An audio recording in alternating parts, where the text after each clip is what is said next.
हरे कृष्णा कृष्ण कृष्ण हरे हरे, हरे रामा राम राम हरे हरे, हरे कृष्णा कृष्ण कृष्ण हरे हरे, हरे राम राम राम हरे हरे, हरे कृष्णा कृष्ण कृष्ण हरे हरे, हरे राम राम राम हरे हरे।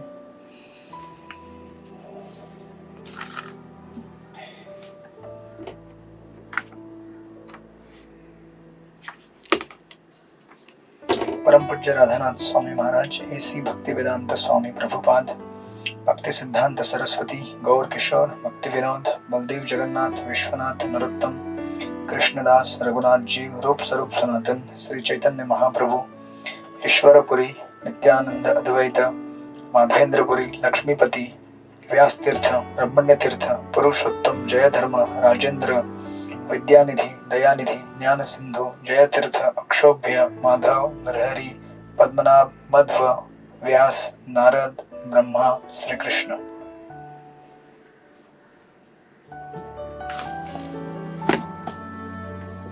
हरे कृष्णा। आप सब लोग का स्वागत है भक्ति वैभव कोर्स में। हम लोग स्टडी कर रहे हैं श्रीमद् भागवत प्रथम स्कंद में हम लोग कल अध्याय नंबर 6 के अंत में थे।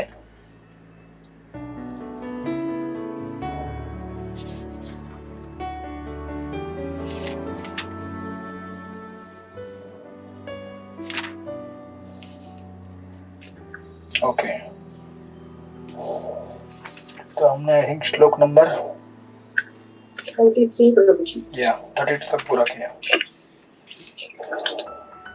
नारद जी को वीणा मिल गई थी, अभी वीणा आगे बजाएंगे। ओके, 33 प्रगायता स्ववीर्याणि तीर्थपाद प्रिय श्रवा।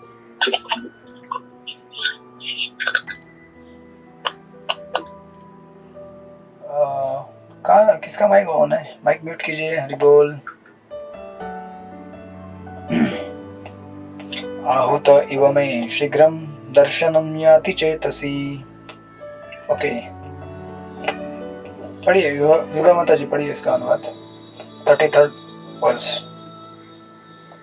हरे कृष्ण प्रभु जी, प्रणाम। जो ही मैं भगवान श्री कृष्ण की सुमधुर महिमा की पवित्र लीलाओं का कीर्तन करना प्रारंभ करता हूँ, त्यों ही मेरे हृदय स्थल में प्रकट हो जाते हैं, मानो उनको बुलाया गया हो। हरे कृष्ण। ओके,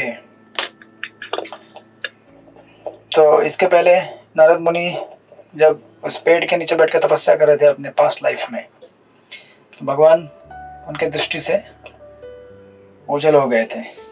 लेकिन अभी जब भी भगवान का वो कीर्तन करते हैं, उस समय भगवान प्रकट हो जाते हैं। जब भक्ति हमारी पूर्ण हो जाती है तो उसका ये इफेक्ट है कि हमको हर जगह पे भगवान दिखना चालू हो जाएंगे। राइट।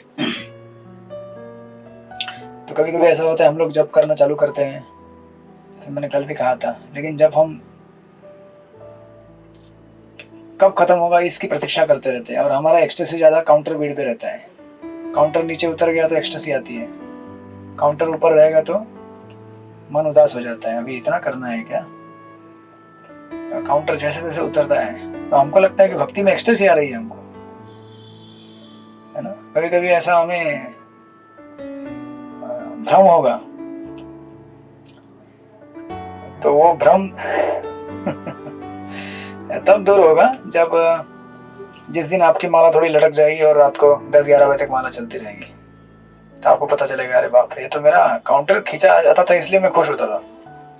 काउंटर जितना नीचे उतर गया उतना जल्दी खुश, और काउंटर जितना ऊपर रहता है उतना मुझे दुख होता है कि कब पूरा होगा।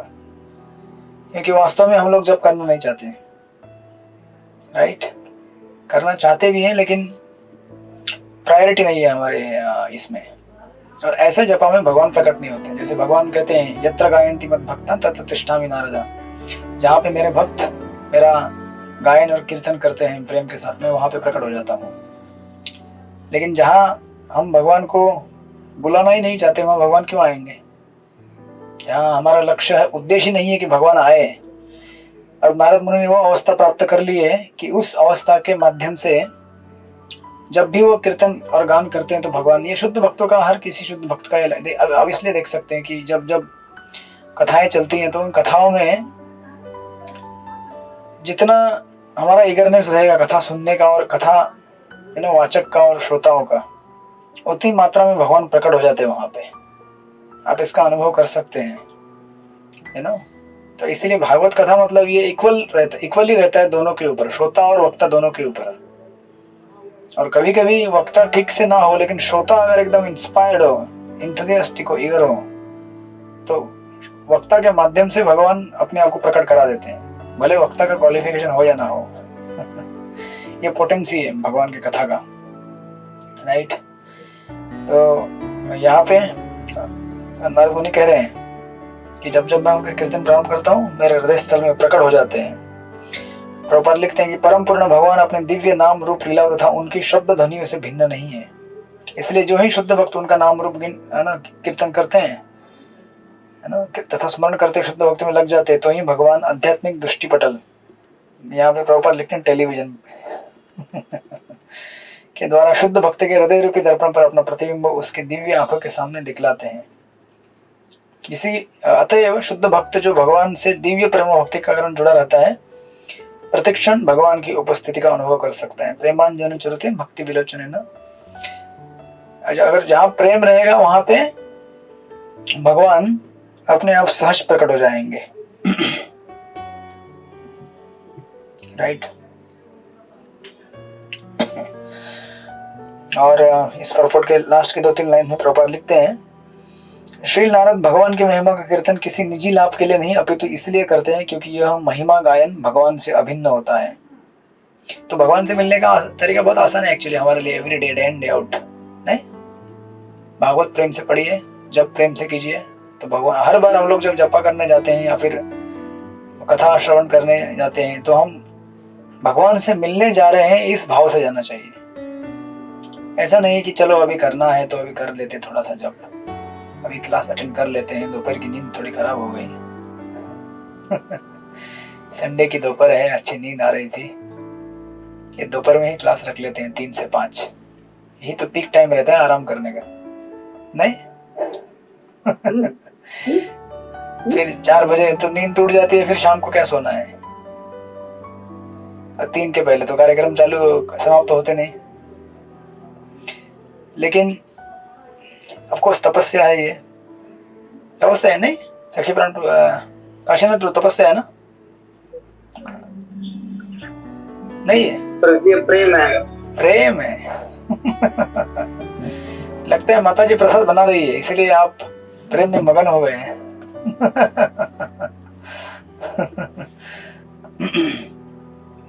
नारद मुनि अपने दिव्य कीर्तन से भगवान के समक्ष पहुंच जाते, इसलिए हम भी जब भगवान का कीर्तन गाएं, इसलिए देखिए भगवान का कीर्तन एक्चुअली उसी दिन एक कोट आया था उस ग्रुप में, किसने डाला था पता नहीं, आप में से किसने डाला था, कि भगवान का नाम जब केवल होठों से नहीं करना चाहिए, दिल से करना चाहिए, है ना? आपने पढ़ा था ना, कोई तो कोट आया था एक, किसने, आपने डाला था क्या विभा माता जी? किसने तो डाला था कि chanting should not be done with only lip. ये लिप सर्विस नहीं है, ये हार्ट सर्विस है, जहां हम हृदय अपना इन्वेस्ट करें। It's a matter of investment. जब हम अपना हृदय इन्वेस्ट करेंगे उस जगह पे तो वहां पे हम मौजूद रहेंगे। जब इन्वेस्ट ही नहीं करेंगे तो हम वहां प्रेजेंट है ही नहीं। अब आप किसी को कहीं मिलने बुलाएंगे, आप खुद नहीं जाएंगे तो वो थोड़ी वहां पे आएगा, नहीं ना। आप भगवान को बुलाते हैं, आइए आइए भगवान आप खुद वहां मौजूद नहीं रहते तो भगवान कैसे मौजूद होंगे वहां पे? भगवान तो परम है ना, परमात्मा के रूप में तुरंत समझ जाते हैं कि बुलाना चाहता है कि क्या चाहता है। उस प्रकार से ये यथा माम प्रपद्यन्ते ताम तथैव भजामि हम, जैसा हम अप्रोच रखेंगे उस प्रकार से भगवान हमारे पास प्रकट होंगे या नहीं होंगे, राइट। सो ना इतना सब बताने के बाद नारद मुनि इसको ऑलमोस्ट एक लास्ट के 2-3 श्लोकों में कंक्लूड करेंगे। अभी कहते हैं, एतद् हि आतुर चित्तानां मात्रा स्पर्शेच्छा मुहु भव सिंधु प्लवो दृष्टो हरिचर्यानुवर्णनम। पढ़िए काशीनाथ प्रभु, पढ़िए इसका अनुवाद। हरे कृष्ण। प्रजी श्लोक नंबर पता था? 34 34 नंबर का श्लोक। अनुवाद से लखपत जी के द्वारा। यह मेरा निजी अनुभव है कि जो लोग विषय वस्तु से संपर्क की इच्छा रखने के कारण सदैव चिंताग्रस्त रहते हैं, वे भगवान की दिव्य लीलाओं के निरंतर कीर्तन रूपी सर्वाधिक उपयुक्त मौका पर चढ़कर अज्ञान रूपी सागर को पार कर सकते हैं। हरे कृष्ण। बहुत ही सुंदर श्लोक है ये। इस संसार में जो लोग विषय वस्तुओं से संपर्क की इच्छा रखने के कारण क्या होते हैं, ये लोग चिंताग्रस्त होते हैं, क्योंकि विषय वस्तु ही चिंता से भरी हुई है।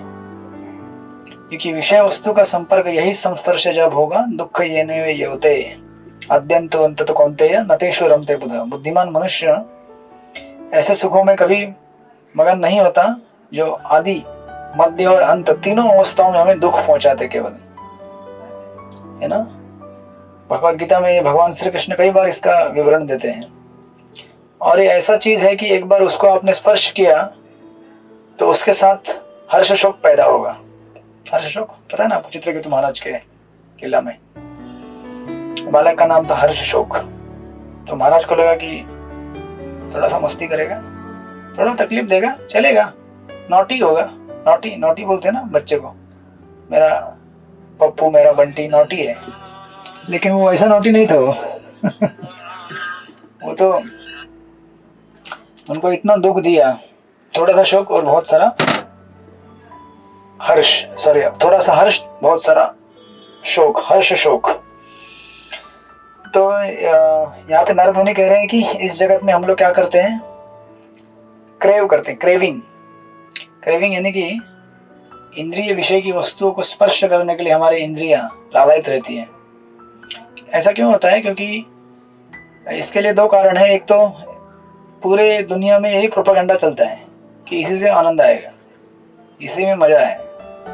आंख से देखना है जो देखो, कान से जो सुनना है सुनो, उसका कोई डिस्क्रिमिनेशन नहीं है। अच्छी चीज क्या है, बुरी चीज क्या है, जो खाना है खाओ, जो पहनना है पहनो, जैसा भी पहनो, छोटा हो आधा हो फटा हो, कुछ फर्क नहीं पड़ता है। तो ये प्रोपेगेंडा पूरी दुनिया में है। तो बाहर की दुनिया में प्रोपेगेंडा है ही है। सुख का उन्होंने अपना डेफिनेशन बनाया है। सुख का डेफिनेशन ये है कि चीजों को पोजेस करो, ये चीजें लेके आओ घर पे, वो चीजें प्राप्त करो, राइट। और ये तो बाहर हो गया। और हमारे अंदर हमारे पूर्व जीवन के या फिर इसी जीवन में जो पूर्व हमने भौतिक भोग किए हैं, उसके संस्कार हमारे हृदय में और मन के पटल पे बैठे हुए हैं। तो ये अंदर के संस्कार और बाहर का प्रोपेगेंडा, ये दोनों बम्बार्ड करते रहते हैं कि जाओ ये एंजॉय करो, वो एंजॉय करो, ये ले लो, वो ले लो, फलाना फलाना ले लो। इस तरह से इंद्रिय विषय की वस्तुओं को प्राप्त करने के लिए हम लोग निरंतर प्रयास करते रहते हैं, राइट। और इस प्रयास में क्या होता है, एक तो हमारा बहुत सारा एनर्जी चला जाएगा, जो वैल्यूएबल ह्यूमन एनर्जी आत्म साक्षात्कार के लिए प्राप्त हमें दिया है, उसका दुरुपयोग होगा। और दूसरी चीज, हमें लगता है कि हम इन चीजों को प्राप्त करके सुखी होंगे, लेकिन ऐसा होता नहीं है। ऐसा इसीलिए क्योंकि देखिए, एक्चुअली हम लोग इस जगत में इन चीजों के पीछे भाग रहे हैं, राइट, क्योंकि हम सब आनंद पाना चाहते हैं, इजंट इट। आनंदमय भयासात करके ब्रह्म सूत्र में कहा गया है, वेदांत सूत्र में। तो एक्चुअली हम लोग इंद्रिय तृप्ति की विषय वस्तु को ढूंढ रहे हैं, लेकिन एक्चुअली हम लोग हृदय के लिए सुख पाना चाहते हैं। अब देखिए, हम लोग आत्मा है और वो पदार्थ है भौतिक। भौतिक पदार्थ और आत्मा, ये दोनों अलग अलग चीजें हैं। जो स्पिरिचुअल और मटेरियल, तो स्पिरिचुअल को स्पिरिचुअली सेटिस्फाई कर सकता है, मटेरियल सेटिस्फाई नहीं कर सकता। ये तो बेसिक कॉमन सेंस हम गीता में पढ़ते आ रहे हैं, लेकिन फिर भी कभी भी सेंस नहीं होता है बचपन से पढ़ते आ रहे हैं गीता के श्लोकों में, लेकिन सेंस नहीं बनता है, क्योंकि इसका अभ्यास करना पड़ता है बार बार। इसीलिए गीता में कहते हैं सत्वात् संजायते ज्ञानम, कि एक्चुअली ज्ञान पढ़ने से नहीं होता है, अभ्यास करने से प्राप्त होता है, जनरेट होता है अभ्यास। ऐसा नहीं कि आपने पढ़ लिया तो अभी ज्ञान मिल गया, नहीं। तो ऑफकोर्स ये भी अब आपका अभ्यास है, आप सुन रहे हैं बार बार, तो ये अभ्यास है। तो इसीलिए अब हमें ऐसा नहीं कि हमें सुख को ढूंढना नहीं है, वो तो हमारा स्वभाव है, हमारा अधिकार है। सुख हमें चाहिए, ढूंढना चाहिए, लेकिन कहाँ और कैसे और किस चीज के लिए वो हमें डिफाइन करना होता है। और यही हमारे सारे वैदिक शास्त्र में समझाते हैं कि हम ये नहीं सोचे कि भौतिक चीजों को प्राप्त करके उनके द्वारा हम सुखी हो सकते हैं। नहीं, हम आत्मा है तो हमारे लिए आत्मिक चीज चाहिए, स्पिरिचुअल लेवल पे चाहिए। तो ये कहते हैं, ऐसा कभी कभी लोग बोलते हैं कि इस्कॉन वाले लोग क्या कुछ इनको जीवन में भोग है ही नहीं, 4 नियम पालन कर लेते हैं, ऊपर से कांदा लहसुन नहीं, ये नहीं वो नहीं, मूवी थिएटर नहीं, स्पोर्ट नहीं, तो फिर क्या बचा इनके जीवन में? इतना बोरिंग लाइफ, कौन जाएगा इस्कॉन में? फिर भी लोग इस्कॉन में भर भर के आ रहे हैं। इस्कॉन का एक्सपेंशन होते जा रहा है दिन ब दिन, नहीं? कितना मंदिर बढ़ रहे हैं, कितने कांग्रेगेशन प्रोग्राम बढ़ रहे हैं, कितने हरिनाम बढ़ रहे हैं। आज हरिनाम है मेरा रोड में, हरिनाम है ना? हाँ। तो इतना एक्सपेंशन इसलिए हो रहा है क्योंकि जो आनंद जीवात्मा को भगवान के भक्ति के संपर्क में आने के बाद मिलता है, वैसा टेस्ट उसको बाहर कहीं और मिलेगा ही नहीं। बोलेगा ये वाला आइटम किसी होटल में खाया नहीं आज तक। संसार में कितने सारे व्यंजन टेस्ट किए, लेकिन ये कुछ अलग ही है। बोलते भी है लोग कि इस्कॉन में जो प्रसाद मिलता है उसका कुछ अलग ही स्वाद होता है। अब हमारे लिए, हम रोज खाते हैं इसलिए हमको ऐसा लगे, लेकिन आप भी ट्राई कीजिए कि सब कुछ छोड़ दीजिए और बाहर जाके बाहर का खाना चालू कीजिए, आप मिस करेंगे इस्कॉन के प्रसाद को। भले हम ज्यादा अभी फैमिलियर होने की वजह से वो ग्रैटिट्यूड कम हो गया है, कृतज्ञता कम हो गई, इसलिए वो हमें उसका वैल्यू समझ में नहीं आता। लेकिन आप जब बाहर जाएंगे और सिर्फ बाहर का दुनिया में जीना चालू करें, आप मिस करेंगे, बोलेंगे यार कुछ तो अलग था उसमें, ये लोग कुछ तो डालते हैं उसमें। इससे नशा चढ़ जाता है ना? नशीली दवा डालते हैं लोग। तो नशीली दवा क्या है? बेसिकली जब इंसान दर दर भटक भटक कर अगर रेगिस्तान में अगर उसको कोई पैसे को पानी पिला दे तो कितना रिलीफ मिलता है उसको, नहीं? तो वैसा रिलीफ भक्ति में आने का मिलता है हमको। इसलिए भक्ति रसायन सिंधु में आपने पढ़ा होगा ना, क्लेशाग्नि और शुभदा। जो अग्नि है क्लेश की लगी हुई, वो अग्नि शांत हो जाती है। दैट्स व्हाई यहाँ पे ये नारद मुनि कह रहे हैं कि एतद ही आतुर है हम लोग, एतद ही आतुर चित्ता नाम। चित्त हमारे सदैव किससे भरे हुए हैं? इच्छाओं से भरे हुए हैं, अनियंत्रित इच्छाओं से भरे हुए हैं।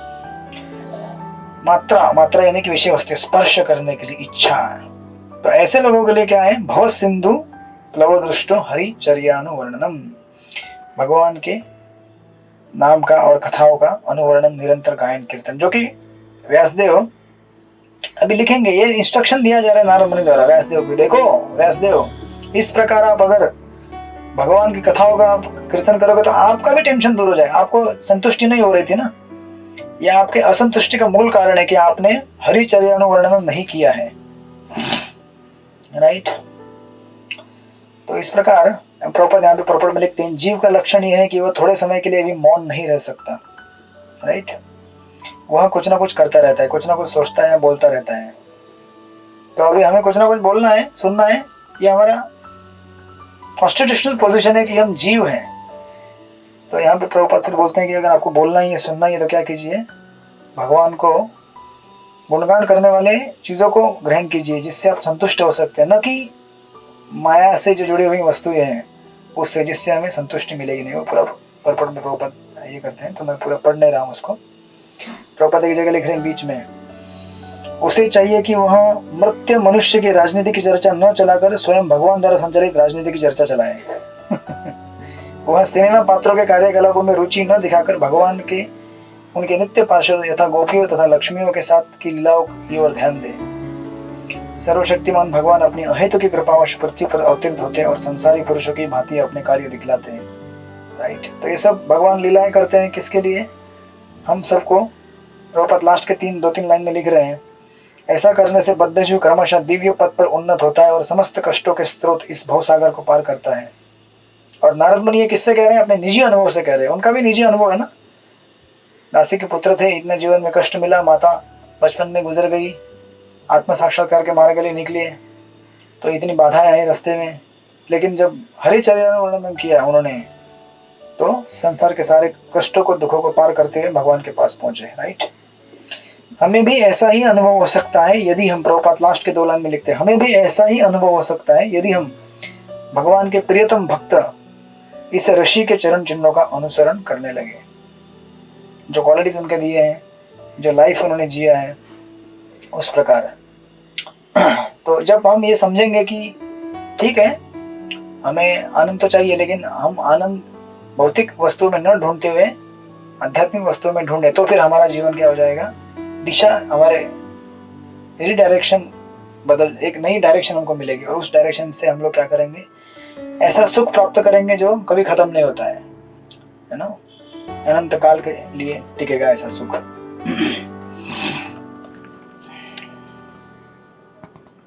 अदरवाइज ये जो रेस है या फिर ये जो दौड़ है भौतिक सुख को प्राप्त करने की, ये जन्म जन्मांतर चलती आ रही है, और जीव बेचारा कितना भ्रम में और इल्यूजन में काम कर रहा है। जैसे कई बार प्रभुपाद भागवत में गधे का उदाहरण देते हैं,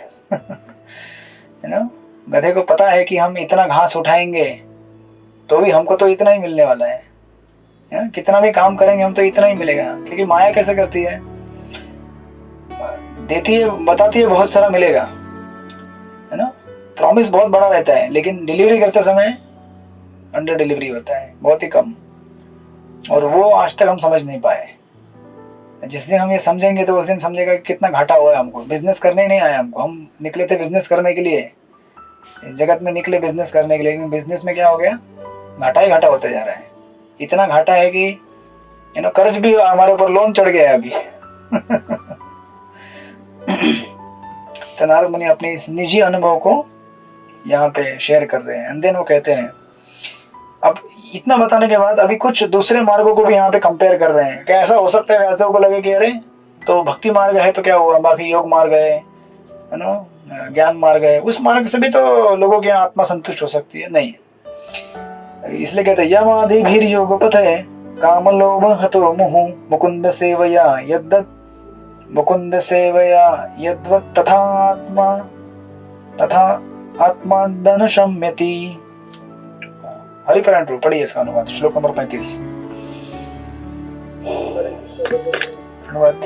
ये सत्य है कि योगपति के द्वारा इंद्रियों को वश में करने के अभ्यास से मनुष्य को काम तथा लोभ की चिंताओं से राहत मिल जाएगी, किंतु उससे आत्मा को संतोष प्राप्त नहीं होगा, क्योंकि ये संतोष भगवान की भक्ति में सेवा से ही प्राप्त किया जा सकता है। yes. तो प्रभुपाद भागवतम भी कहता है कि योग पद्धति के द्वारा इंद्रियों को वश में करने का अभ्यास कर सकते हैं और थोड़ा राहत मिल सकता है उनको। लेकिन देखिए, क्योंकि क्या होता है, हमने गीता में भी स्टडी किया था, हमारे जो अलग अलग आइडेंटिटीज हैं, एक तो ग्रॉस लेवल है हमारा शरीर, फिर उसके बाद मेंटल लेवल है, फिर इंटेलेक्ट और अहंकार, और फिर आत्मा।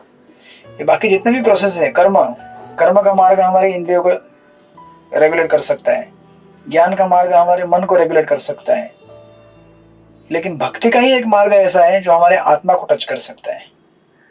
राइट, क्योंकि भक्ति ही स्पिरिचुअल है फुल्ली। योग मार्ग या फिर ज्ञान का मार्ग, आप देखेंगे कहीं ऐसे इतिहास में उदाहरण है बड़े बड़े ऋषियों के और फिर तपस्वियों के, जिन्होंने इन मार्गों का अवलंबन करके अपने आप को संतुष्ट करने का प्रयास किया, सेटिस्फाई करने का प्रयास किया, लेकिन हुए नहीं। जैसे विश्वामित्र मुनि का उदाहरण प्रभुपाद कई बार दिया करते हैं, और उसकी तुलना में उदाहरण देते हैं अम्बरीश महाराज का। विश्वामित्र मुनि ने इतनी घनघोर तपस्या है कि योग और अष्टांग मार्ग के द्वारा, लेकिन फाइनल रेफ्यूज जब तक हमें भगवान के चरणों में नहीं मिलेगा तब तक हम इस जगत के प्रलोभ होने से लालायित होते रहेंगे, क्योंकि हमारा फाइनल जो प्यूरिफिकेशन है आत्मा के स्तर पर, जो कंटेमिनेशन में लगा है प्रकृति के 3 गुणों का, वो पूरी तरह से साफ नहीं हुआ है। इसलिए भागवत के 6ठे स्कंद में जब सुखदेव गोस्वामी को, परीक्षित महाराज को जब सुखदेव गोस्वामी 3 स्तर के प्रायश्चित्त बताते हैं पाप के लिए, कर्मकांड, ज्ञान कांड और भक्ति, तो बोलते हैं कि कर्मकांड का तो ठीक है, कुछ समय के लिए एक टेम्पररी रिलीफ मिलेगा, मतलब आपने कुछ गलत किया है, आप एक रिचुअल करो और उसको थोड़ा पैसिफाई करो, फुल तो नहीं मिलता है उससे। बोलते हैं कि ठीक है, लेकिन सेकंड लेवल का रेगुलर अटोनमेंट है ज्ञान, कि भाई ज्ञान प्राप्त करो, मैं आत्मा हूँ। अच्छा, मैं आत्मा हूँ तो फिर मेरा कुछ लेना देना नहीं संसार से, मैं डिटैच हूँ, सही है ना। जब मुझे पता चल गया मैं आत्मा हूँ तो फिर मैं संसार में कभी कुछ लिप्त तो होऊंगा नहीं, मैं मुक्त हो गया। लेकिन इतने से सफिशिएंट नहीं होता, क्योंकि वो तो केवल ब्रह्म स्तर की मुक्ति है। जब तक हमें भगवत स्तर की मुक्ति नहीं मिलेगी, यानी कि भक्तिमय सेवा में प्रवेश नहीं मिलेगा। देखिए ऐसा नहीं होता कि आप समझो आपको मुंबई से दिल्ली जाना है तो आप बोलेंगे चलो भाई मैं गाड़ी में बैठ गया, एयरपोर्ट की तरफ जाने लग गया, यानी कि ये कर्म का मार्ग है, तो उससे काम बनेगा क्या? नहीं, आप एयरपोर्ट तो पहुंच जाइए पहले। एयरपोर्ट में पहुंचे तो एयरपोर्ट में लैंडिंग होने के बाद आप ऐसा नहीं कि अभी प्लेन में बैठ गए हैं। वो क्या है, काइंड ऑफ ज्ञान का मार्ग है कि आप मतलब बहुत करीब पहुंच गए, लेकिन जब तक हम एक्चुअली प्लेन में बैठकर फ्लाई नहीं करते तब तक आप कहीं आगे बढ़े ही नहीं है। कर्म और ज्ञान के मार्ग हमें क्या करते हैं, जैसे यहाँ पे कह रहे हैं कि रिलीफ देंगे थोड़ा सा, लेकिन अल्टीमेट जब तक जीवात्मा को वो एंगेजमेंट नहीं मिलेगा भगवान की सेवा में, तब तक वो क्या है, बेचारा अनाथ ही है। इसलिए प्रभुपाद आप भागवत में भी कहेंगे, देखेंगे दशम स्कंद में ब्रह्मा जी के प्रेयर में आता है कि इतने बड़े बड़े मुनि और तपस्वी है ना ब्रह्म स्तर को प्राप्त करने के बाद भी वहां से गिर जाते हैं। क्यों? क्योंकि ब्रह्म स्तर में किस प्रकार का आनंद मिलेगा आपको? कुछ आनंद है ही नहीं वहां पे। किसकी सेवा करेंगे, किससे बात करेंगे, किससे प्रेम करेंगे? और हम सबको तो प्रेम करना है, तो ब्रह्म स्तर पे तो कुछ है ही नहीं। भगवान का वो निर्विशेष है ना स्वरूप का एक स्तर है, उसके बाद भगवान का एक्चुअल वास्तविक धाम चालू होता है। तो इसीलिए जब तक हमें ये नहीं मिलेगा आत्मा को संतोष प्राप्त नहीं होगा, क्योंकि यह संतोष भगवान की भक्ति में सेवा से ही प्राप्त किया जा सकता है।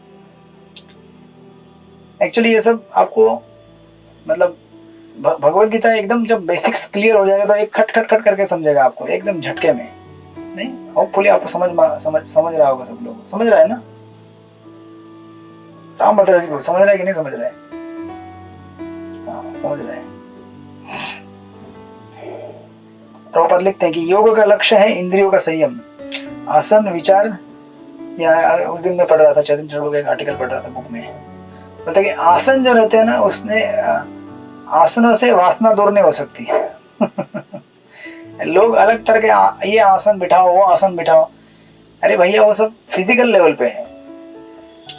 माइंड को रेगुलेट करना एक चीज होती है, लेकिन माइंड के अंदर के जो कचरा फैला हुआ है उसको साफ करना दूसरी चीज होती है। आप थोड़ा ब्रीदिंग एक्सरसाइज कर लेंगे, अंदर की सांस लो, बाहर की गिनती करो, ये करो थोड़ा सा। वो क्या है, ध्यान जब हमारा इंद्रिय, ये सब किस लिए रहता है, इंद्रिय विषय वस्तु से ध्यान भटकाकर कहीं और ध्यान लगाना, ताकि कुछ समय के लिए ध्यान हट गया इंद्रिय वस्तु से, ठीक है। तो ऐसे ब्रीदिंग कराया जाता है, अंदर लो सांस, बाहर लो सांस, पे ध्यान दो, इस पे ध्यान दो। लेकिन वो टेम्पररी रिलीफ है, परमानेंट नहीं है, क्योंकि कचरा साफ नहीं हुआ ना। कचरा तो वैसा का वैसा ही है, खाली थोड़े समय के लिए ध्यान भटका दिया आपका।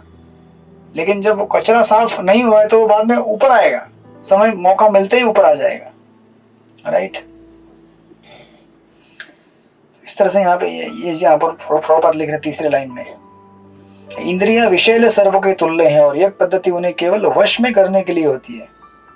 इसके विपरीत नारद मुनि देखिए, मतलब सांप अगर आपके पास, सपेरा मालूम होता है ना आपको, सपेरा, आजकल सपेरे दिखते नहीं है, मतलब गांव शहर में तो नहीं दिखेंगे, गांव में कभी दिखेंगे। वो उनके टोकरी में सांप रहता, तो हम बचपन में बच्चे थे, अरे सांप आ गया, ऐसा कैसे, तो खोल के दिखा देते, सांप खड़ा हो गया। तो अभी हमें क्या पता था कि वो एक्चुअली उसके दांत ही निकाल देते हैं, विषैले दांत। तो अभी क्या करेगा वो, काटेगा तो भी कुछ, काटेगा तो नहीं, इतना उसको ट्रेनिंग दिया रहता है, काटेगा तो भी कुछ फर्क पड़ेगा नहीं। जिसके विषैले दांत ही निकाल दिए, उसका क्या है। तो योग का पद्धति कैसा है कि उसको पहले उसके अंदर बंद करके रख दिया, डब्बे के अंदर, लेकिन जब तक उसके दांत नहीं निकालोगे ना, कभी भी खोलोगे डस लेगा वो। उसी प्रकार योग मार्ग प्रभुपाद यहाँ पे लिख ही रहे हैं कि इंद्रिय विषैले सर्पों के तुल्य हैं और योग पद्धति उन्हें केवल वश में करने के लिए होती है। इसके विपरीत नारद मुनि इंद्रियों के निरोध की दूसरी विधि बताते हैं, जो मुकुंद की दिव्य प्रेमा भक्ति में है। वे अपने अनुभव के आधार पर कहते हैं कि भगवान की भक्ति में सेवा इंद्रियों को वश करने की कृत्रिम विधि की तुलना में अधिक व्यावहारिक तथा प्रभावशाली है, राइट। तो जब उसके ये प्रभुपाद ने दूसरे पर्पट में भी लिखा है, ये यहाँ पे उनका उदाहरण भी आ ही गया। ये प्रभुपाद के पर्पट्स में कई बार ये आएगा आपको, आप देखेंगे। यहाँ पे देखिए प्रभुपाद लिखते हैं कि इंद्रियों को कुछ काम चाहिए, कृत्रिम ढंग से उन्हें रोकना नहीं है, क्योंकि जो ही भोग का अवसर आता है तो ही सांप जैसी इंद्रियां अवश्य उसका लाभ लेंगी। इतिहास में ऐसे अनेक दृष्टांत मिलते हैं, यथा विश्वामित्र मुनि का मेनका के सौंदर्य पर मोहित होना। इसी तरह सुंदर वस्त्रों से सज्जित होकर माया आधी रात के समय ठाकुर हरिदास के मोहिनी आई, किंतु वह वहीं फंस पाए, क्योंकि उनकी इंद्रियां क्या हो चुकी थी, कंप्लीटली स्पिरिचुअलाइज हो चुकी थी, या फिर जो विषैले दांत थे वो खत्म हो चुके थे। तो क्या करेंगे वो? भाव यह है कि भगवान की भक्ति में सेवा के बिना न तो योग पद्धति न ही शुष्क चिंतन कभी सफल हो सकता है, और आत्म साक्षात्कार प्राप्त करने का सर्वश्रेष्ठ उपाय है सकाम कर्म ध्यान के शुष्क चिंतन से रंजित हुए बिना भगवान की शुद्ध भक्ति करना। राइट, यही मैसेज भगवद गीता का भी है। आप देखेंगे पूरे कंक्लूजन में सब कुछ बताने के बाद भगवान अंत में बोलते हैं सर्वधर्मान परित्यज्य मामेक शरणं व्रज। तो कोई बोलेगा इतना सब धर्म बताने के बाद अगर आप बोलेंगे तो फिर इतना बताने की क्या जरूरत है? लेकिन हम लोगों को बताना जरूरी है एक एक करके, क्योंकि हम लोग उस अलग अलग स्तर पे हैं।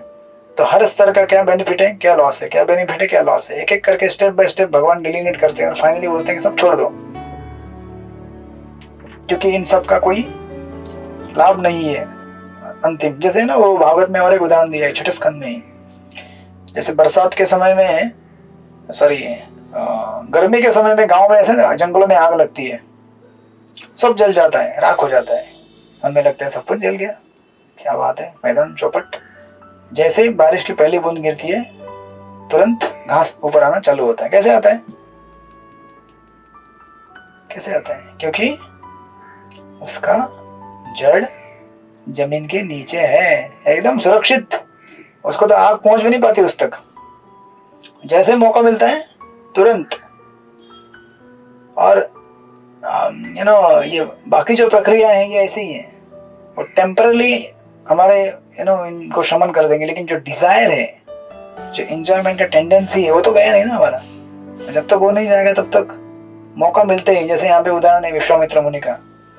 जैसे महाराज एक लेक्चर में कहते हैं रावण के बारे में कि रावण के 10 सिर थे तो भगवान राम मारते थे बाण, एक सर टूट गया फिर वापस आ जाता था, दूसरा तोड़ दिया फिर वापस आता था। तो महाराज कहते हैं कि भौतिक इच्छा ऐसी होती है, एक मार दीजिए दूसरा आता है, दूसरा मार दीजिए तीसरा आता है, वो आता ही रहता है। तो विभीषण बोले ऐसे नहीं चलेगा प्रभु, स्पेशल बाण, स्पेशल प्लेस, स्पेशल टारगेट करो आप। तो उसके हृदय में जो उसका मेन जो ये है जड़ है, स्रोत, उधर मार दो। और महाराज कहते हैं कि वो जो बाण है वो केवल भगवान के पास ही है, किसी के पास नहीं है। कामनाओं को और इच्छाओं को समाप्त करने का बाण केवल प्रभु राम के पास है। जब वो बाण चला देंगे तभी वो इच्छाएं समाप्त होंगी, और प्रभु राम ने तो वो बाण दिया है हमें, हरे कृष्णा कृष्ण कृष्ण हरे हरे, हरे राम राम राम हरे हरे, है ना। हरि नाम रूपी ये जो इतना दिव्य अस्त्र हमें दिया है उससे ही संभव है, राइट। तो इस प्रकार ये व्यासदेव को बताया जा रहा है कि देखो व्यासदेव, आपने जो लिखा है वो सही है, गलत नहीं है, लेकिन सफिशिएंट नहीं है। तो आपने योग मार्ग के बारे में बताया, ज्ञान मार्ग के बारे में बताया, कर्म के बारे में बताया, लेकिन जो असली मेडिसिन है हरिचर्यारों वर्णन, भगवान के गुणों का वर्णन, भक्ति का वर्णन और भक्ति को प्राधान्यता, वो नहीं आपने दिया। तो आप उसको दीजिए। सर्वं तद इदम आख्यातम यत्पृष्टोहम त्वया नघ जन्म कर्म रहस्यम में भगवताश्च आत्मतोषणम। चित्रलेखा सखी माता जी पढ़िए इसका अनुवाद 36 नंबर। कृष्णा दंडवत प्रणाम प्रभुजी। हे व्यासदेव, तुम्ही सर्व पापांपासून मुक्त आहात। तुम्ही पृच्छा केली त्यानंतर मी माझा जन्म आणि आत्मसाक्षात्कारासाठी केलेल्या प्रयत्नांची व्याख्या केली आहे। हे तुमच्या संतोषाला सहाय्यक होईल। हरे कल के लिए खराब नहीं होगा ना? पूछने के लिए आप पक्का खराब नहीं होगा ना? ठीक है, काट दो फिर, खराब नहीं होगा तो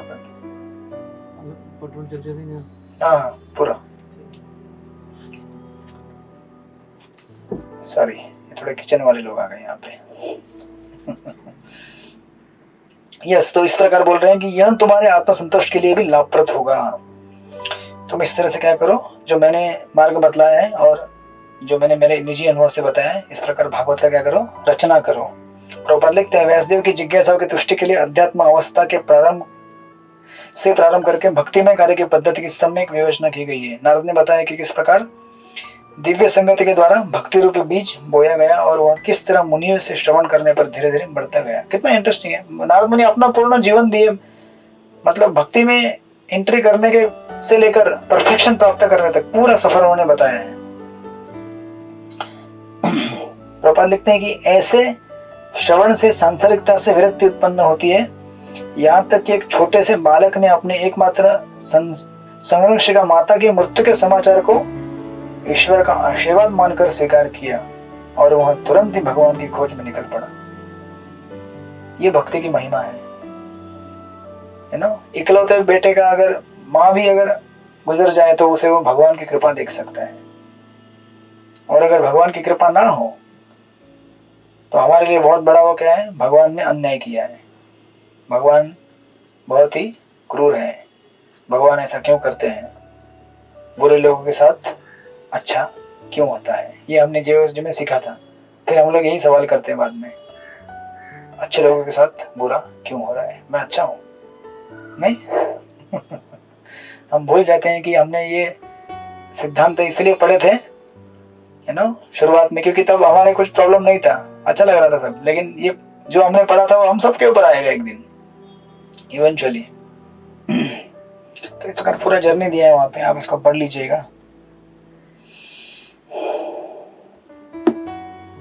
प्रभुपाद एक जगह में नीचे एक लिख रहे हैं, दिव्य अनुभूति के सारे रहस्यों का अनुभव नारद जी स्वयं करते हैं, अतएव ऐसे प्राधिकारी व्यक्ति से सुनकर ही भक्तिमय जीवन के फलों का कुछ अनुमान लगाया जा सकता है, जिनका सही सही उद्धरण वेदों के मूल पाठ में भी मुश्किल से ही मिल पाता है। वेदों तथा उपनिषदों में इन सारी बातों के विषय में अप्रत्यक्ष संकेत है, उनमें प्रत्यक्ष रीति से कुछ भी विवेचित नहीं मिलता। अतएव श्रीमद् भागवत समस्त वैदिक साहित्य रूपी वृक्ष का परिपक्व फल है। राइट, इस्कॉन में आने के पहले पढ़े हुए ना आपने वेद। यहाँ पे कुछ लोग थे, वो हमारे पुराने क्लास में चतुर्वेदी, द्विवेदी, त्रिवेदी, सब वेदी लोग थे। यहाँ भी है कोई चतुर्वेदी, द्विवेदी, त्रिवेदी? नहीं है। तो हम क्या हो गया काशीनाथ प्रभु, आपको क्या हो गया? आप इतना आप कहीं आप तो नहीं है द्विवेदी त्रिवेदी? नहीं है। तो इतना हम पढ़ लेते हैं, पढ़ते भी हैं, लेकिन कभी समझ में नहीं आता क्या पाठ है। प्रभुपाद जी की कृपा से कितना आसानी से समझ में आ रहा है हमें, बस अभ्यास करना है, दैट्स इट। इस प्रकार से इस अध्याय को कंक्लूड करते हैं सुत गोस्वामी। एवं संभाष्य भगवान नारद वासवी सुतम आमंत्रम वीणा मृणयन जये यदृच्छको मुनि। पढ़िए। कनाई प्रिया माता जी, आप हैं यहाँ पे? कनाई प्रिया माता जी, हाँ यस, पढ़िए माता जी ये श्लोक 37। सूत गोस्वामी ने कहा, इस प्रकार व्यास देव को संबोधित करके नारद मुनि ने उन्हें विदा ली और अपनी वीणा को झलकत करते हुए वे इच्छा अनुसार विचरण करने के लिए चले गए। यस, तो ये क्या था, कोई लेक्चर नहीं था खाली लेक्चर देने के लिए। जैसे लेक्चर खत्म हो गया तुरंत जप चालू कर दिया, हरे कृष्णा कृष्ण कृष्ण हरे हरे, हरे राम राम राम हरे हरे। ये कोई ऐसा नहीं था कि चलो भाई 1 घंटा लेक्चर कर दिया, अभी थोड़ा सा घूम फिर के आते, थक गया मैं बहुत।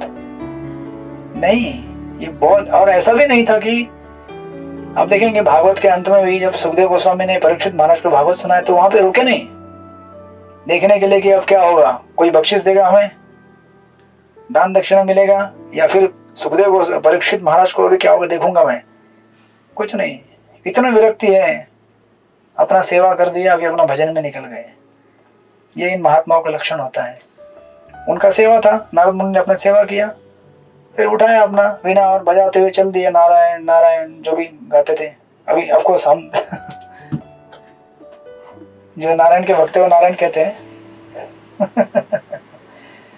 और हमारे गौड़ीय वैष्णव भजनों में आप देखेंगे, नारद मुनि बजाए वीणा राधिका रमण नामे। राइट, तो एनीवेज, बट भगवान का भजन करते जा रहे हैं।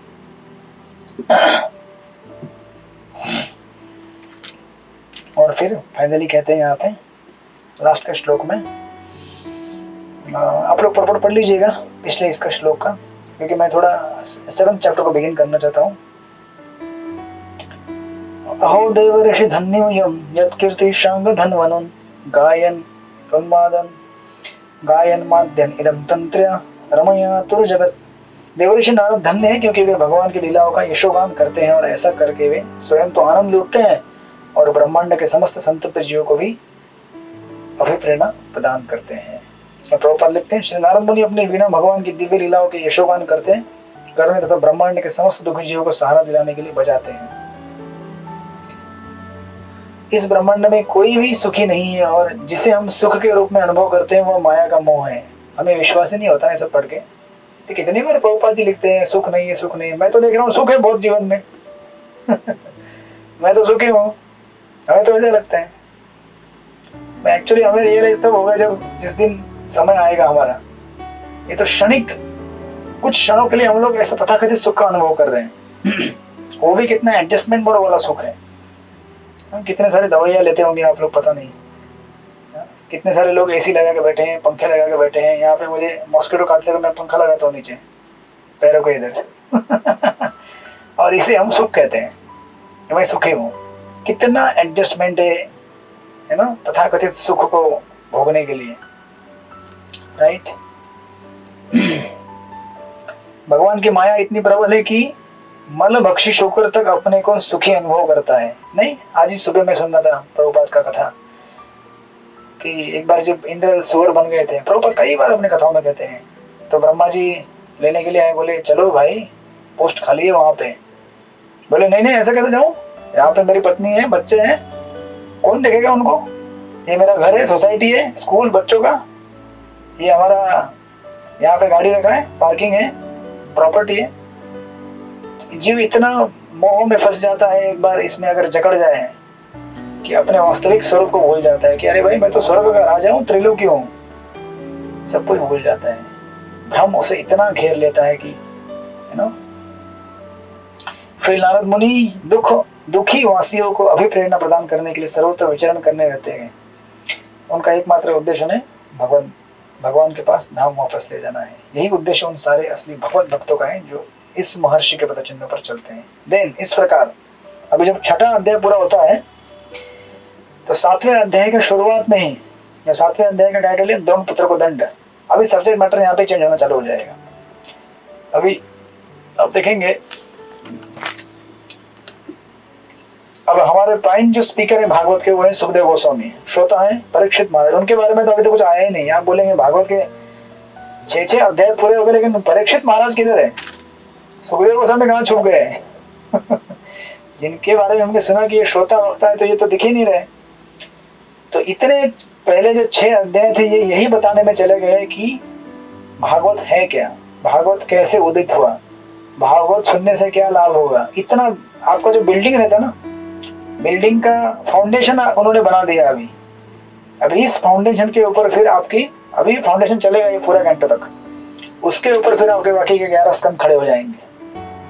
नहीं तो फिर भागवतम को एप्रिसिएशन कैसे आएगा आपको, क्यों पढ़े, कैसे पढ़े, खास करके 4था, 5, दूसरा, तीसरा, चौथा, ये 4 अध्याय, दूसरा, तीसरा, या पहला, दूसरा, तीसरा, फिर चौथा, 5वां, 6, ये 3 अध्याय में एग्जाम्पल दिया गया।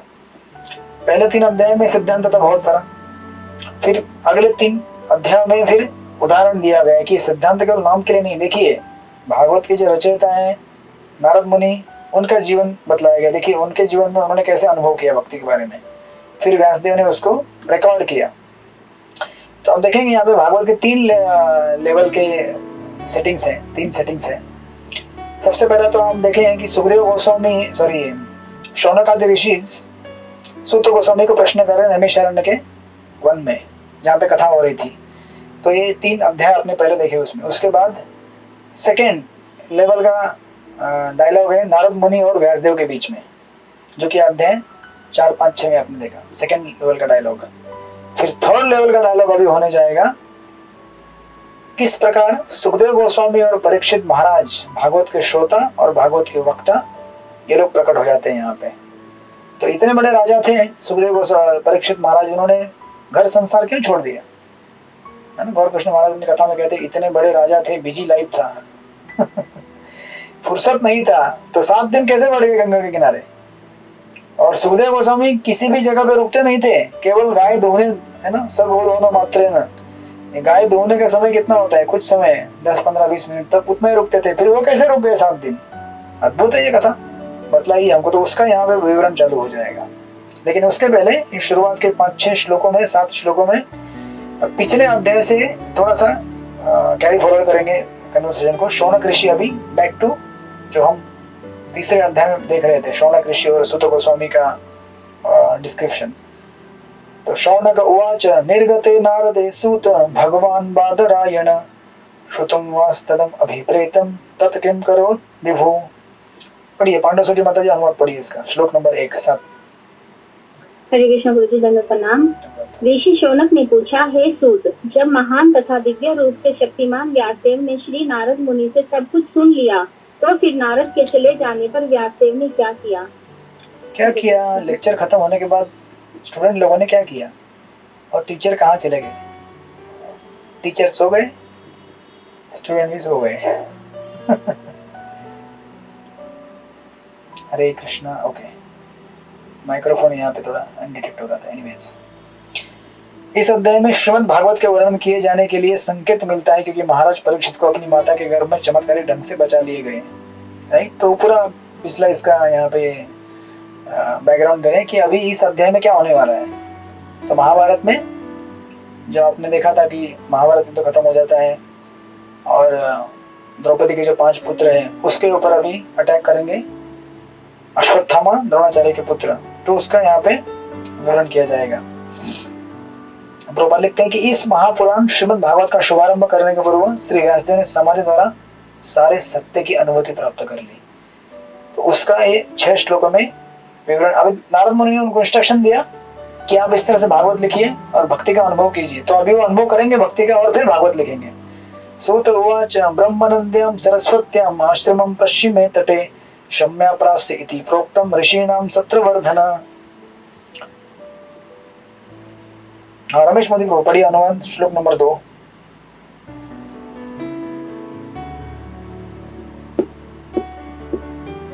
रमेश मोदी प्रभु जी। हरे कृष्णा कृष्णा कृष्णा हरे हरे, हरे राम राम राम हरे हरे। ओके, विवेक गुप्ता माता जी आप पढ़िए। श्री सूत ने कहा, वेदों से घनिष्ठ रूप से संबंध सरस्वती नदी के पश्चिमी तट पर शम्याप्रास नामक स्थान पर एक आश्रम है जो ऋषियों के दिव्य कार्यकलापों को संबंधित करने वाला है। यस, बहुत सुंदर श्लोक है। ऋषिणाम सत्रवर्धना, सत्रवर्धना यानी कि कार्य को प्रोत्साहित करने वाला। देखिए पिछले श्लोक में व्यासदेव को भगवान बादरायण कहा गया था, यानी कि शक्तिशाली, राइट। और वो बहुत बड़े ऋषि है, लेकिन फिर भी जब तपस्या करने का समय आता है, ध्यान करने का समय आता है, तो कहीं भी बैठ के ध्यान नहीं करते। उसके लिए भी एक सुटेबल जगह को ढूंढते हैं, ऐसी जगह को ढूंढते हैं जहाँ पे ऋषिणाम सत्रवर्धना, कि हमारे उस पर्टिकुलर मेडिटेशन या कार्य को प्रोत्साहन मिले। आपको अगर जप करना है तो आप सिनेमा हॉल के बाहर बैठ के जप नहीं करेंगे, बराबर ना। आपको अगर भागवत पढ़ना है तो आप मार्केट में जाके पढ़ेंगे, सब्जी मार्केट नहीं ना घर में अकेले में पढ़ेंगे शांति से कहीं। तो बेसिकली कहने का पॉइंट ये है कि प्रभुपाद लिखते हैं, ज्ञान के आध्यात्मिक विकास के लिए उपयुक्त स्थान तथा वातावरण की नितांत आवश्यकता होती है। और स्पेशली हमारे लिए जब हम जप करते हैं तो हमारे लिए सबसे बढ़िया टाइम कौन सा होता है? हरे कृष्णा। ओके, जब हम जप करते हैं तो हमारे लिए सबसे बढ़िया टाइम कौन सा होता है जप करने का? ब्रह्म मुहूर्त, सुबह का। और अगर सुबह नहीं जप करेंगे तो क्या होता है? दिन भर करना पड़ता है, दिन भर करना पड़ता है, लिटरली दिन भर। एक बार सुबह माला छूट गई तो आज मेरी बहुत सारी मालाएं बाकी है, आज मतलब अभी चलेंगी, लेकिन अभी ये पढ़ रहा हूँ तो इंस्पिरेशन मिल रहा है कि अभी बाद में एक जगह जाकर बैठ जाऊंगा क्योंकि जैसे दिन बढ़ता है वैसे रजोगुण और तमोगुण का प्रभाव बढ़ते जाता है और जितना तमोगुण उतना आराम से माला होती है। 2 माला हो गई, ठीक है, आराम से पूरा रात पड़ा है, दिन पड़ा है, 4 माला हो गई है, बहुत टाइम। ऐसा करते करते रात के 11-12 बज जाएंगे। अब देखेंगे, इसलिए इवन प्रभुपाद जब बुक्स लिखते थे तो बुक्स लिखने के लिए उन्होंने सुबह का टाइम रिजर्व किया था, एकदम सुबह या फिर लेट, जो अर्ली मॉर्निंग रहता ना, 1-2 बजे के बाद, रात को 2-3 बजे के बाद, क्योंकि उस समय में कोई डिस्ट्रैक्शन नहीं, 1 पॉइंटेड फोकस, कोई मैनेजरियल टास्क नहीं, ये नहीं वो नहीं, फलाना, जस्ट फोकस्ड। अब देखेंगे कि आध्यात्मिक कृति के लिए हमको कंडीसिव एटमॉस्फेयर लगता है हमेशा, और ऐसे एटमॉस्फेयर में हम करेंगे, ये आर्ट है, योग कर्मशु कौशलम, कि कंडीसिव एटमॉस्फेयर रहेगा तो हमारा ध्यान अच्छा लगेगा। सुबह के टाइम में जब जपा करते हैं तो क्या होता है कि सत्व गुण की वृद्धि होती है उस समय, तो हमारा फोकस जबरदस्त रहता है ध्यान नाम श्रवण के ऊपर। और वही अगर हम रात को करते हैं तो क्या होता है, जैसे मैंने आपको कई बार उदाहरण दिया है, जैसे आप किसी स्लोप से नीचे उतरते हैं साइकिल से, या फिर साइकिल स्लोप के अगेंस्ट लेके जाते हैं, है ना, जैसे चढ़ाव वाला रोड रहता है, उतार चढ़ाव वाला, तो ऊपर से साइकिल नीचे लेके आना मतलब सुबह वाला जप होता है। बस बैठे रहो साइकिल में, पैंडल भी घुमाना नहीं पड़ता, आराम से बैठे रहो, पता भी नहीं चलता। और खास करके जब भक्तों के संग में अगर जब पता भी नहीं चलता कैसे हो गया, 16 माला हो गया फटाफट, एकदम स्मूथ राइड। और वही अगर हमको बाद में करना है दोपहर 3-4-5 बजे के बाद, फिर ऐसा लगता है कि मानो बीट बैग एकदम बहुत भारी भयंकर वजन वाली वस्तु है, उसको उठा के ही थक जाता है इंसान, बीड्स इतने भारी लग रहे हैं। जैसे वो स्लोप के ऊपर साइकिल लेके जाते हैं ना, आप वो साइकिल को भी उठाना पड़ता है, आपको खुद को भी उठाना है, उठा के लेके जाओ। तो यहाँ पे बीड बैग को उठाओ, बीड्स को उठाओ, और आत्मा बेचारा थक जाता है कि शरीर को भी उठाओ, उसको लेके जबरदस्ती चलो किसी तरह चलो ऊपर, राइट। तो इसलिए सुटेबल टाइम, है ना, जैसे पानी का जो बहाव रहता है, आप देखेंगे अगर हमको उस दिशा में जाना है और पानी का बहाव भी उसी दिशा में, हम उसके साथ अगर बैठ जाए पानी के बहाव के साथ तो आराम से फ्लो में चले जाएंगे। लेकिन अगर हमारी दिशा विरुद्ध है और पानी का बहाव ऐसा है तो हमें कितना संघर्ष करना पड़ता है उसके विरुद्ध संघर्ष करके निकलने के लिए, राइट। तो इसीलिए यहाँ पे नारद मुनि व्यासदेव, है ना, ऐसे स्थान का उन्होंने चयन किया जहाँ पे प्रभुपाद लिखते हैं सरस्वती नदी के पश्चिम तट का स्थान इस कार्य के लिए विशेष उपयुक्त है, और वहीं पर शम्यप्रास में व्यासदेव का आश्रम है। शील व्यासदेव गृहस्थ थे तो भी उनका निवास स्थान आश्रम कहलाता है। आश्रम वह स्थान है जहाँ आध्यात्मिक कार्यकलाप सर्वोपरि होता है, फिर चाहे वो किसी स्थान गृहस्थ का हो या तपस्वी का। Like that. तो प्रभुपाद विवरण दे रहे हैं वो वर्णाश्रम का।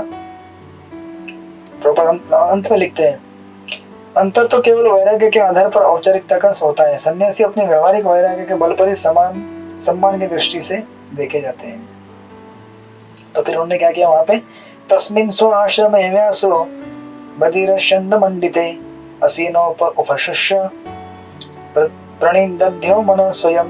उस स्थान पर बेरी के वृक्षों से घिरे हुए अपने आश्रम में शील वेद व्यास शुद्धि के लिए जल का स्पर्श करने के बाद ध्यान लगाने के लिए बैठ गए।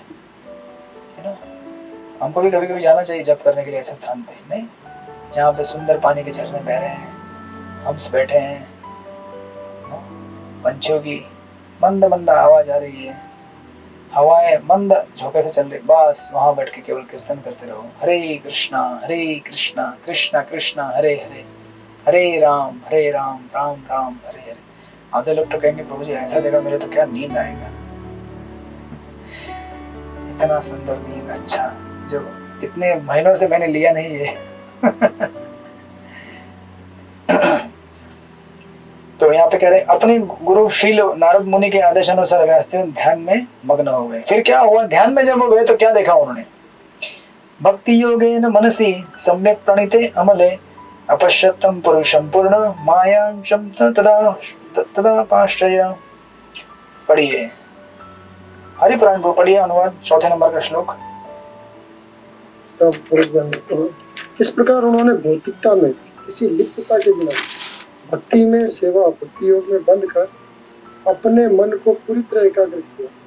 इस तरह उन्होंने परमेश्वर के पूर्णतः अधीन उनकी बहिरंगा शक्ति के समेत उनके दर्शन किया। हरे कृष्ण। यस, तो कभी कभी कुछ लोग बोलते हैं कि हमारे सपने में भगवान आए थे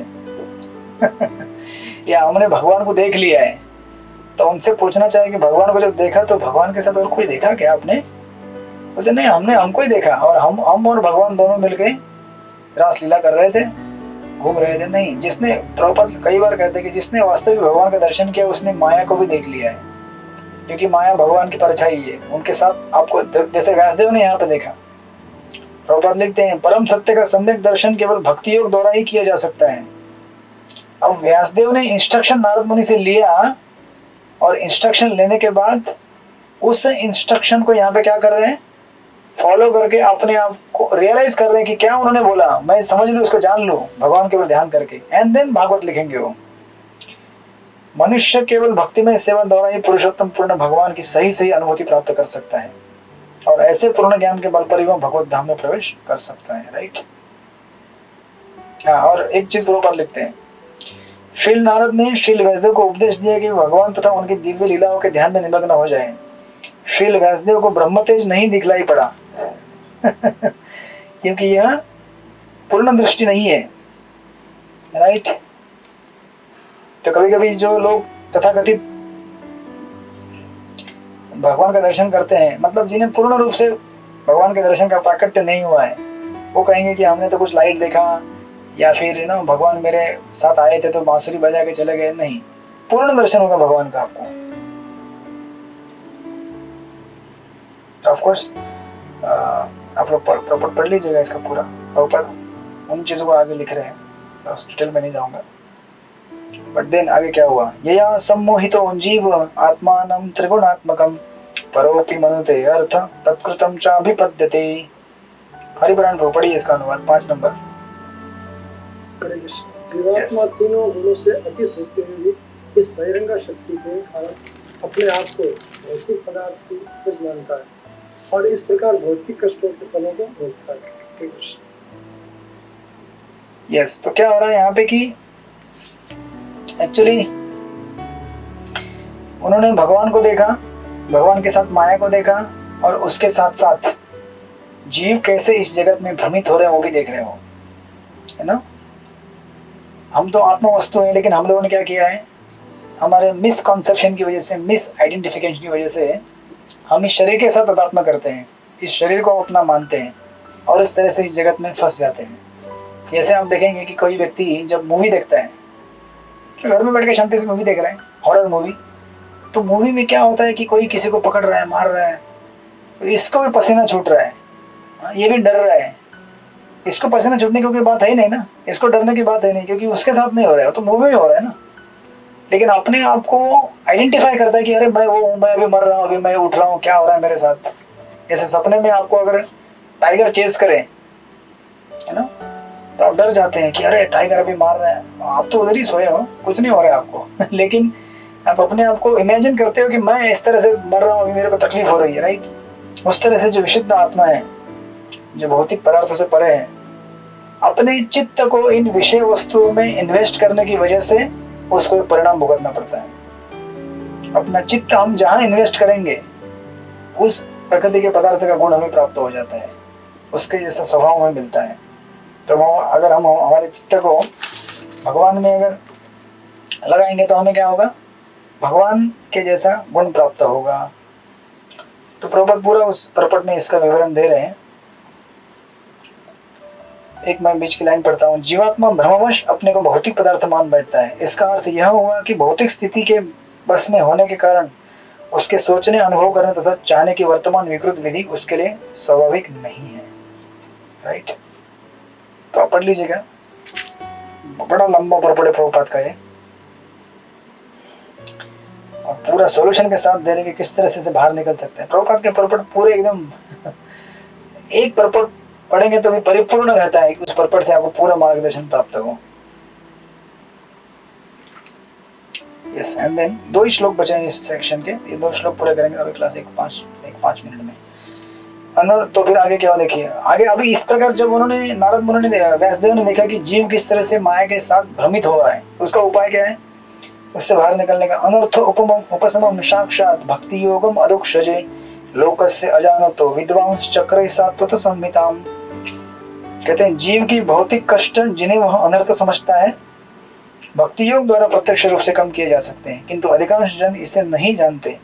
इसलिए विद्वान व्यासदेव ने इस वैदिक साहित्य का संकलन किया है जिसका संबंध परम सत्य से है।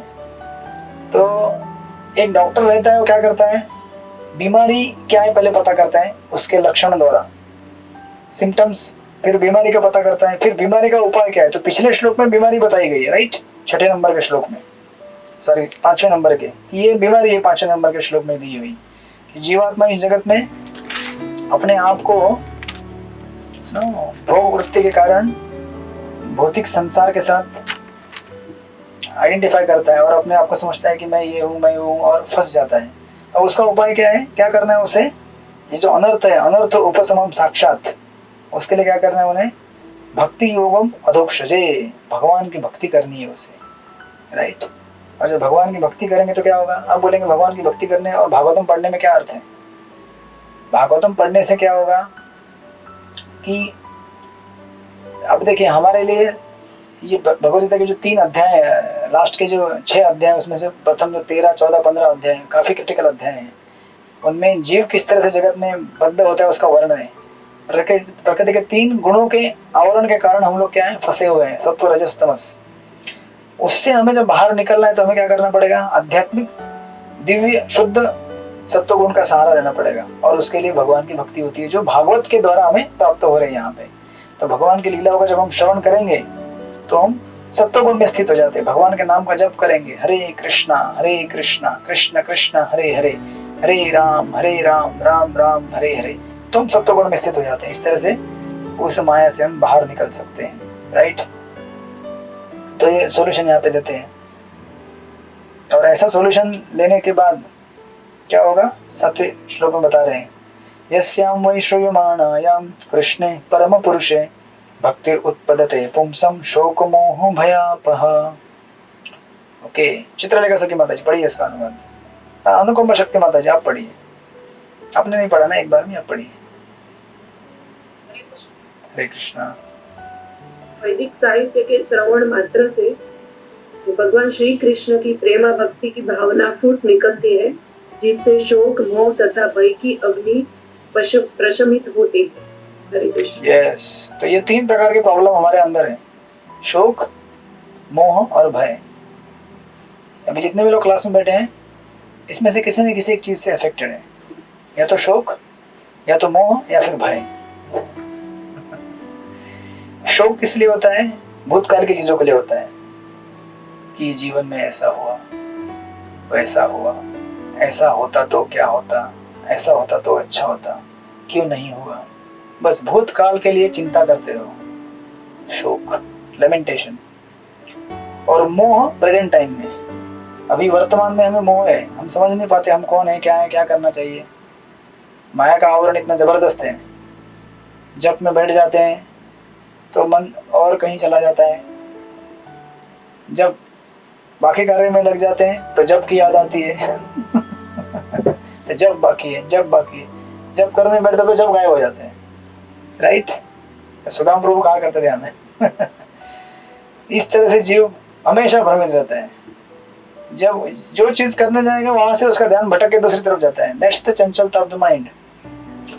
मोह है, और भय क्या है, आगे क्या होगा भविष्य में, हाँ, मेरे घर का क्या होगा, बच्चों का क्या होगा, मेरा हेल्थ का क्या होगा, मेरा फाइनेंस का क्या होगा। चिंता से भरा है पूरा, जैसे मानो पूरे संसार का बोझ उसने उठा के रखा है। ऐसे जीव इस तरह से सोचता है कि मैं पूरा जीवन मतलब संसार का करता रहता मैं हूँ। कुछ तो टेंशन बाकी लोगों को देखे छोड़ो यार, हाँ। अभी घर के बालक बड़े हो गए तो उनको दे दो टेंशन, उनको टेंशन नहीं दोगे तो बढ़ेंगे कैसे आगे जीवन में। मरणोपरांत हम सोचते हैं कि अरे बड़ा हो गया तो क्या हुआ, वो ठीक से नहीं जानता है, अभी भी उसको कुछ छोड़ दो, नहीं तो वो ग्रो नहीं होगा लाइफ में। क्योंकि इंसान के ऊपर जब तक उत्तरदायित्व नहीं आता है तब तक वो आगे नहीं बढ़ पाता है। अभी आपके ऊपर जब एग्जाम का उत्तरदायित्व आता था, पढ़ते हैं ना आप लोग भी, जब कोर्स करने के लिए बैठे हैं तो अभी कोर्स में पढ़ाई करना है, सीखना है ना। जपा करना है तो पोस्टिंग भी करना पड़ता है ग्रुप में, तो पोस्टिंग करने के लिए जपा भी करना पड़ता है। अब पोस्टिंग करना है तो फिर कितने बजे हो वो भी लिखना पड़ता है, तो कितने बजे लिखना है तो सोचना पड़ता है, अरे आज तो जपा तो हुआ ही नहीं है टाइम पे, तो लेकिन फिर भी करना है। तो हमारे एक दूसरे भक्त है, तो मैं उस दिन उनसे चर्चा कर रहा था, दूसरे क्लास वाले, तो उनको बोला कि इसका और एक लेवल है, लेवल 2। और जपा जब होता है तो उसके ब्रैकेट में लिखना होता है कि कैसा हुआ जपा। खाली जपा करने से काम नहीं बनता है, ये तो लेवल 1 हो गया। लेवल 2 होता है कि जपा कैसे हुआ आपका। अभी जपा आपका आज का गुड था, बैड था, वेरी गुड था, वेरी बैड था, होता ना, वेरी बैड भी होता है कई बार, कभी कभी वेरी गुड भी होता है, कभी कभी होता है, कभी गुड होता है, कभी एवरेज होता है। तो अभी हमें वो सेकंड लेवल का है ना, मैं उनको बता रहा था, तो उस दिन उन्होंने पोस्टिंग किया था, मैं बोला अच्छा है आप कर रहे हैं, मैं भी करूँगा धीरे धीरे। तो जब उत्तरदायित्व आता है तो हमें ऑटोमेटिक काम करना चालू करते हैं। तो संसार की चिंताएं तो है, हमारी जिम्मेदारियां हैं, लेकिन समय के साथ उसको डिस्ट्रीब्यूट करना चालू कर दीजिए। नहीं तो ये जो यहाँ पे बता रहे हैं, यहाँ पे है ना, शोक मोह भया, इंसान शोक मोह और भय से क्या है, जल रहा है। तो प्रभुपाद यहाँ पे भगवान कहते हैं, ये सुत गोस्वामी, जो शोक मोह तथा भय की अग्नि को तुरंत बुझा देता है, क्या, यश्याम वै श्रूयमाणायाम, भगवान की कथा और कीर्तन। क्योंकि क्या होता है, देखिए